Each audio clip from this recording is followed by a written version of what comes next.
Sapandesti dengan nomor induk mahasiswa 2019 01225. Saya Mary Putri Harfi, nomor induk mahasiswa 2019 01226. Saya Mutiara Ringgit Padioma dengan nomor induk mahasiswa 2019 01227. Kami akan menjelaskan tentang minuman keras atau yang biasa disebut dengan miras. Kak, miras itu apa sih, Kak? Menurut saya sih miras itu minuman yang memiliki kadar alkohol yang tinggi. Jenis-jenis miras itu apa aja ya, Kak? Jenis miras itu ada wine, whisky, bigut, terus orang tua dan lain-lain. Makasih ya, Kak. Kak, tahu nggak sih miras itu apa? Minuman keras yang beralkohol. Efek samping setelah minum miras itu apa ya, Kak? Kurang tahu sih, setahu saya mungkin pusing itu hilang kesadaran. Nggak tahu ya, sejauh itu. Makasih ya, Kak. Baiklah, yang pertama saya akan membahas tentang miras atau minuman keras, yaitu merupakan minuman yang beralkohol yang mengandung etanol C2H5OH yang dapat memabukkan, yang saat ini tengah beredar di kalangan masyarakat, yang dapat menimbulkan ketagihan serta berbahaya bagi si pemakainya karena mempengaruhi pikiran, suasana hati, dan juga perilaku, serta dapat merusak fungsi organ-organ dalam tubuh.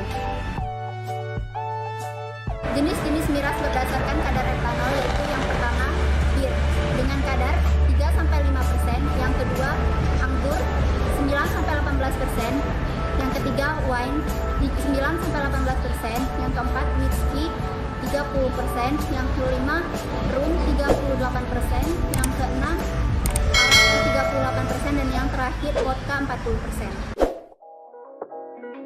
Golongan miras dibagi menjadi 3 golongan. Golongan pertama yaitu golongan A merupakan miras dengan konsentrasi 1-5%. Contohnya luwak dan bir.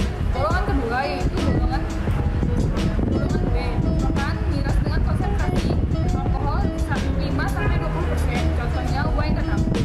Golongan ketiga yaitu golongan C merupakan minuman alkohol dengan konsentrasi 20-50%. Contohnya whisky dan vodka. Efek yang ditimbulkan oleh seseorang yang mengonsumsi miras yaitu ada dua. Ada efek jangka pendek dan efek jangka panjang. Untuk efek jangka pendek, contohnya seperti seseorang itu merasa bahagia, tidak mempunyai beban hidup, kemudian pusing dan kehilangan kesadaran.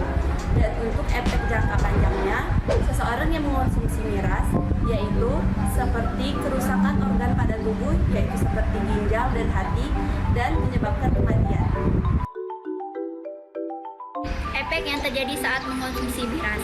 Mengkonsumsi miras itu tidak boleh sembarangan dan dalam jumlah yang banyak, karena dapat memberikan efek buruk bagi kesehatan.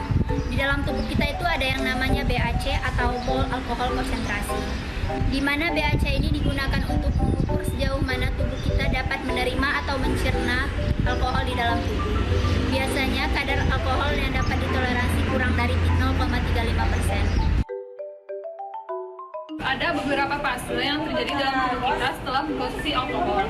Ada fase pertama yaitu fase mabuk alkohol. Pada fase ini tubuh akan merasa hangat, pupil melebar, wajah merah, dan sulit untuk mengontrol diri. Pada fase ini kadar alkohol dalam darah sudah mencapai 0,20%. Yaitu fase kedua, fase kehilangan keseimbangan tubuh. Pada fase ini tubuh akan kehilangan keseimbangan seperti jalan sempoyongan atau kehilangan kesadaran karena kadar alkohol dalam darah sudah mencapai 0,35%.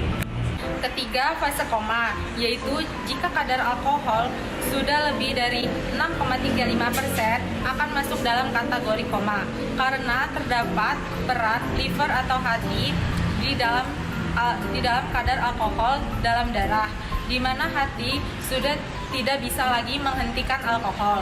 Yang keempat yaitu fase kematian, yaitu pada fase ini kadar alkohol dalam darah kita sudah mencapai 6,35%.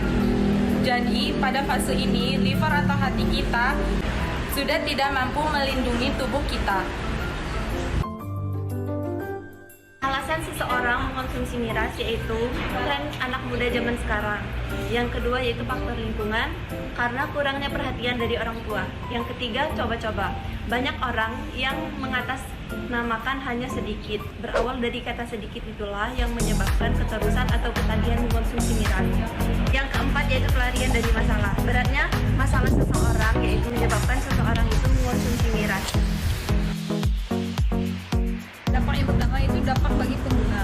Dampak pengguna ini ada gangguan kesehatan seperti gangguan kesehatan ginjal, lambung, saraf, dan mengganggu metabolisme. Selanjutnya gangguan kejiwaan seperti hilangnya kesadaran akibat kerusakan jaringan pada otak. Selanjutnya gangguan emosi. Pengguna miras akan lebih sensitif dan mudah marah. Selanjutnya yang kedua, dampak bagi keluarga. Hal ini dapat menimbulkan beban moral pengeluaran yang berlebih dan merusak masa depan diri pengguna miras tersebut. Selanjutnya dampak yang ketiga, dampak bagi masyarakat. Dampak bagi masyarakat ini dapat mengganggu ketentraman, ketertiban, dan keamanan masyarakat. Bagaimana cara kita mengedukasi pecandu miras untuk tidak lagi mengonsumsi miras? Yang pertama, kondisi di mana pecandu tersebut tidak lagi memiliki keinginan untuk mengonsumsi miras. Yang kedua, ajaklah pecandu tersebut untuk melakukan kegiatan positif seperti olahraga, pergi acara keagamaan, serta bergabung dengan teman yang baik. Yang ketiga, mengedukasi keluarga pecandu miras tersebut untuk selalu mengingatkan serta mengawasi pecandu tersebut agar tidak mengonsumsi miras. Cara menangani pecandu miras yang keracunan alkohol. Yang pertama, jangan memberikan rangsangan berupa minuman jika pasien dalam keadaan tidak sadarkan diri. Yang kedua, usahakan kepala lebih rendah dari perut. Dan yang ketiga, segera bawa pecandu miras ke pelayanan kesehatan dekat agar segera ditangani. Alkohol banyak di metabolisme di hati, sehingga berinteraksi dengan obat-obatan. Contohnya yaitu antidiabetik, clearance kelamin yang menyebabkan hipoglikemia. Yang kedua yaitu antidiabetik isoniazid menyebabkan kerusakan hati. Yang ketiga yaitu ibuprofen menyebabkan pendarahan di lambung. Sekian pembahasan dari kami akhiri. Wassalamualaikum warahmatullahi wabarakatuh.